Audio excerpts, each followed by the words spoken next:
Hello everyone, welcome back to my YouTube channel biker Chintu. तो भाई आज हम बात करने जा रहे हैं इस टॉपिक पे कि जो पहले की R15 सीरीज आती थी BS4 वाली, तो भाई वो गाड़ियां जो अब की R15 सीरीज आ रही है, जैसा कि आप देख रहे हो R15M आ गई है मार्केट में, R15 V4 आ गई है, और जो BS4 वाली R15 V3 आती थी, तो भाई अब की जो R15 सीरीज आ रही है वो भाई क्यों ठीक नहीं है, उनमें क्यों इतनी दिक्कतें आ रही हैं। जो भाई BS4 में नहीं आती थी वो जो गाड़ी थी भाई वो रियल लेजेंड थी R15 सीरीज की, और भाई जो अब की मार्केट में जितनी भी R15 सीरीज आ रही है वो उतनी खास नहीं आ रही हैं। तो आज हम इसी टॉपिक पे बात करने वाले हैं, आप बने रहेगा इस व्लॉग में। चलिए हम बिना देरी किए स्टार्ट करते हैं इस व्लॉग को।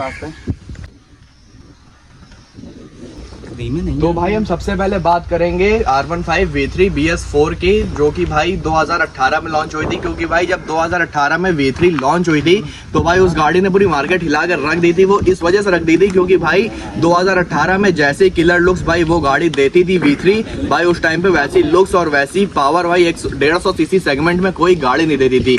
वो गाड़ी भाई भले ही 150 सीसी थी, लेकिन वो जो गाड़ी थी भाई वो सीधे अपने कॉम्पिटिटर्स उसके 200 सीसी वाले थे। और भाई उस गाड़ी का भाई एक अलग लेवल का क्रेज हुआ करता था V3 का, और भाई जो उसके फैंस थे तो भाई उस गाड़ी को इतना ज़्यादा प्यार दिया गया है कि भाई V3 जो है वो डिसकंटिन्यू हो गई, उसकी जगह यामाहा ने लॉन्च कर दी R15S, जो कि भाई प्रॉपर V3 के लुक्स पे ही आती है। सिर्फ और सिर्फ उसमें सीट का ही डिफरेंस है। उस पर भाई आपको पूरी सिंगल सीट देखने को मिलेगी, और जो भाई V3 आती थी उस पर हमें क्या बोलते हैं, दोनों सीट्स अलग देखने को मिलती थी। पिलियन सीट्स और राइडर सीट्स हमें दोनों अलग देखने को मिलती थी, स्प्लिट सीट उसमें मिलती थी। और जो R15S आती है तो भाई उसमें पूरी सिंगल सीट मिल जाती देखने को। तो भाई V3 के जो लवर्स थे मतलब उस गाड़ी को इतना प्यार दिया गया है कि V3 अभी भी डिसकंटिन्यू नहीं हुई है भाई, उसकी पावर ड्रॉप कर दी गई और भाई उसका एक लेटेस्ट वर्जन लॉन्च कर दिया गया है R15S। तो भाई अब हम बात करेंगे हमारी R15 V4M की, कि भाई ये जो अब की R15 सीरीज आ रही है ये क्यों उस गाड़ी की बराबरी नहीं कभी कर सकती हैं, या क्यों उस गाड़ी से ज़्यादा इस गाड़ी को प्यार नहीं दिया जा रहा है। तो भाई सबसे पहली बात हम करेंगे इस गाड़ी की बिल्ड क्वालिटी। जैसा कि आप देख सकते हो, जो कि भाई मैं हर वीडियो में आपको जब भी मैं इसके डिसएडवांटेजेस गिनाता हूँ तो मैं सबसे पहले बिल्ड क्वालिटी की बात करता हूँ, या जो भी क्रिएटर है भाई वो इस बिल्ड क्वालिटी को लेकर के इस गाड़ी को ज़रूर ट्रोल करता है। तो भाई जो बात रियलिटी है वो आप जैसा कि देख सकते हो, इस गाड़ी के बिल्ड क्वालिटी पैनल्स कितने हल्के हैं। और जो V3 आती थी भाई उस गाड़ी की जो बिल्ड क्वालिटी थी भाई वो बिल्ड क्वालिटी लगती थी कि हाँ भाई वो कोई फाइबर की क्वालिटी है। और भाई हम बात करें इसके, देख सकते हो भाई कितने ढीले ढीले हो रखे हैं। तो भाई इसका जो पहला जो डिसएडवांटेज है वो है इस गाड़ी की बिल्ड क्वालिटी, जिसकी वजह से जो इस बार की V4 जनरेशन है, V4M जनरेशन है R15 की, वो ज़्यादा ठीक नहीं है।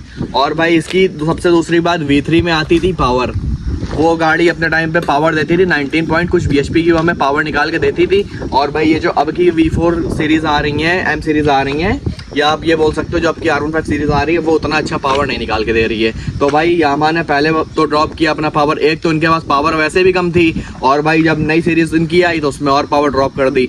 तो भाई इस गाड़ी को इस वजह से भी ट्रोल किया जाता है कि भाई ऐसी स्पोर्ट्स बाइक का क्या फ़ायदा जिस गाड़ी में पावर ही ना हो। तो भाई आपने बहुत क्रिएटर्स के मुंह से सुना होगा कि इस गाड़ी में पावर नहीं, इस वजह से इस गाड़ी को ट्रोल किया जाता है। तो भाई मैं यामाहा से यही कहना चाहूँगा कि अगर आप इतना पैसा चार्ज कर रहे हो तो भाई आप टॉप एंड कम कर दो इस गाड़ी का, टॉप एंड आप 140 ही दो, वो चलेगा, लेकिन भाई इनिशियल इस गाड़ी का इम्प्रूव करो जिस वजह से इस गाड़ी को ट्रोल करना बंद किया जाए। तो भाई दूसरी बात तो इस गाड़ी की हो गई।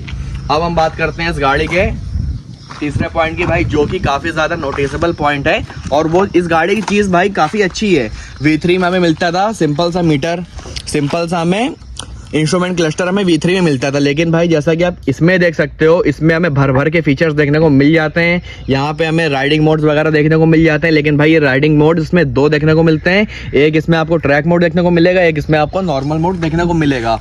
और भाई इस गाड़ी के जो दोनों मोड है उनमें कोई पावर में फ़र्क नहीं है, दोनों में सेम ही पावर देखने को मिल जाती है। लेकिन भाई कुछ मैंने वीडियोस वगैरह देखी हैं क्रिएटर्स की, तो भाई उसमें उन्होंने कहा है कि यार शायद यामाहा की ही कोई अपडेट में उनकी टाइमलाइन पे अपडेट ये हुआ हो कि जो अब की V5 आएगी उसमें भाई इनिशियल काफ़ी अच्छा देखने को मिलेगा, और जो उस गाड़ी के राइडिंग मोड्स होंगे उसमें आपको पावर में काफ़ी ज़्यादा डिफरेंस देखने को मिल जाएगा। जैसा कि आप इसको ट्रैक मोड में चलाओ या आप इसको सिटिंग मोड में चलाओ, ये पावर आपको उतना ही देगी, कोई बिल्कुल भी आपको फ़र्क समझ में नहीं आने वाला। लेकिन V5 में ऐसा नहीं होने वाला है, वो भी मार्केट में जल्दी लॉन्च होगी।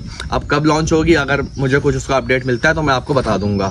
तो भाई ये तो बात हो गई इस गाड़ी के मीटर की, कि भाई जो V3 आती थी उसमें इतना हमें कुछ खास मीटर नहीं मिलता था, सिंपल सा एक मीटर मिलता था और इसमें हमें काफ़ी अच्छा मीटर मिल जाता है। और इस गाड़ी की ये भी अच्छी बात है, जो आपकी सीरीज़ आ रही है इसमें आपको ट्रैक्शन कंट्रोल हो गया और बाकी इसमें क्विक शिफ्टर हो गया, ऐसे एडवांस फीचर इस सेगमेंट की बाइक में आपको देखने को मिल जाते हैं, जो कि भाई इस सेगमेंट की 150 सेगमेंट की सीसी बाइक में आपको किसी भी बाइक में देखने को नहीं मिलता है। तो ये तो बात हो गई इस गाड़ी के कुछ फीचर्स की। लेकिन भाई जो R15 V3 की लीगेसी थी उस गाड़ी की बात अलग है, क्योंकि भाई अगर V3 आज भी इससे भाई ड्रैग रेस कर ले तो भाई ये छू नहीं पाएगी उसको, क्योंकि भाई वो जो गाड़ी थी वो अपने सेगमेंट की लीजेंड थी। और भाई फिर उसके बाद 2018 के बाद उस गाड़ी के और भी काफ़ी अपडेट आए, जिसमें उसमें कस्टमर्स ने कहा था कि भाई उन्हें ब्लू एलॉय चाहिए, तो भाई यामाहा ने उनको ब्लू एलॉय तो दे दिए। लेकिन भाई फिर दिक्कत ये हो गई कि जैसे जैसे उसकी भाई अपडेट्स आते गए उस गाड़ी की पावर धीरे धीरे ड्रॉप करती रही यामाहा। तो भाई जैसे कि आज के टाइम पे आप देख सकते हो उस गाड़ी की जो इनिशियल है वो इतना ज़्यादा ड्रॉप कर दिया गया कि भाई जिस वजह से इस गाड़ी को सबसे ज़्यादा ट्रोल किया जाता है इसके इनिशियल को लेकर के। हम सबसे ज़्यादा इंपॉर्टेंट टॉपिक पे बात करें कि जो भाई हमारी V3 आती थी वो आप BS4 में 2018 मॉडल से जो V3 आ रही है, मैं स्पेशली V3 की बात कर रहा हूँ। तो भाई जो उसका ये टेल सेक्शन आता था तो भाई वो यामाहा ने V3 का शुरुआत से ही बहुत अच्छा दिया था, बहुत ज़्यादा मजबूत दिया था। भाई लोग इसको आसानी से पूरी पकड़ के गाड़ी हिला दिया करते थे, कोई दिक्कत नहीं होती थी, क्योंकि जो पिलियन बैठता था भाई जो मतलब कि थोड़े ओल्ड एज लोग होते थे यार 35-40 करीब, तो अगर जैसे कि हम लोग घर पे भी ऐसे होंगे, हम लोग के फैमिली मेंबर जिनकी एज जितनी होगी, तो भाई अगर वो लोग बैठ जाते थे तो अगर आप वो लोग इसको पीछे पकड़ भी लेते थे तो भाई कोई दिक्कत नहीं होती थी। लेकिन भाई फिर इसके बाद एक टाइम आता है जब आती है हमारी V4 आती है, फिर V4M आती है। तो भाई उस गाड़ी का जो टेल था भाई वो बहुत ही एकदम रद्दी क्वालिटी का टेल दिया गया था। तो भाई वो भाई अगर कोई बैठ जाए तो वो टूट जाए, कोई बात हो जाए तो वो टूट जाए, हल्का सा पकड़ घसीट लिया तो टूट जाए। तो भाई कस्टमरों ने जो यामाहा के कस्टमर्स हैं तो भाई उन्होंने इस बात की शिकायत यामाहा में की जा करके कि भाई इस गाड़ी का टेल तो बहुत कूड़ा है, कोई मतलब का नहीं है, भाई हर बार टूट जाता था। कस्टमर इस चीज़ को लेकर के बहुत ज़्यादा परेशान थे, तब जाके यामाहा ने सुनी कि इस गाड़ी का टेल चेंज किया जाए V4 सीरीज़ का। लेकिन भाई जो V3 आती थी उसका टेल सेक्शन भाई शुरुआत से ही बहुत अच्छी क्वालिटी का आता था। भाई उस गाड़ी की पूरी जो बिल्ड क्वालिटी थी वही एक नंबर की थी। लेकिन भाई यामाहा ने जो V4 है भाई वो कस्टमर्स की सुन के अपनी गाड़ी को इम्प्रूव कर रहा है। और भाई हम सबसे पहले बात करते हैं अब इस गाड़ी के फ्रंट लुक की। एक सेकंड भाई दिखाना है इधर। तो भाई बात करें लुक्स की तो भाई जैसा कि मैं आपको एक चीज़ क्लियर कर देता हूँ कि यामाहा के पास लुक्स की कोई कमी नहीं है R15 सीरीज़ को लेकर के। लाइट ऑन करो। तो भाई जैसा कि आप देख सकते हो इसमें हमें LED DRLs यहाँ देखने को मिल जाते हैं और हमें इसमें एक प्रोजेक्टर यहाँ देखने को मिल जाता है, सिंगल प्रोजेक्टर DRL हमें यहाँ देखने को मिल जाता है। लेकिन जो भाई हमारी V3 सीरीज़ आती थी तो मैं एक छोटी सी क्लिप ऐड कर दूंगा मेरी V3 की, तो आप उसमें देख सकते हो कि उसमें लाइट्स आती थी भाई, वो पूरी LED लाइट्स आती थी भाई, लेकिन जिसकी विजिबिलिटी उतनी अच्छी नहीं हुआ करती थी। रात वगैरह में हाईवेज वगैरह में आपको थोड़ी सी दिक्कत वो दे सकती थी। लेकिन बात करें हम इसकी भाई सिंगल प्रोजेक्टर हेडलैम्प की तो भाई ये जो एक छोटा सा बल्ब देख रहे हो ये बहुत काम का भाई। जब आप इसको रात में राइड करोगे ना तो भाई इसकी तारीफ करने की ज़रूरत नहीं, भाई आप खुद ब खुद समझ जाओगे कि ये क्या चीज़ है।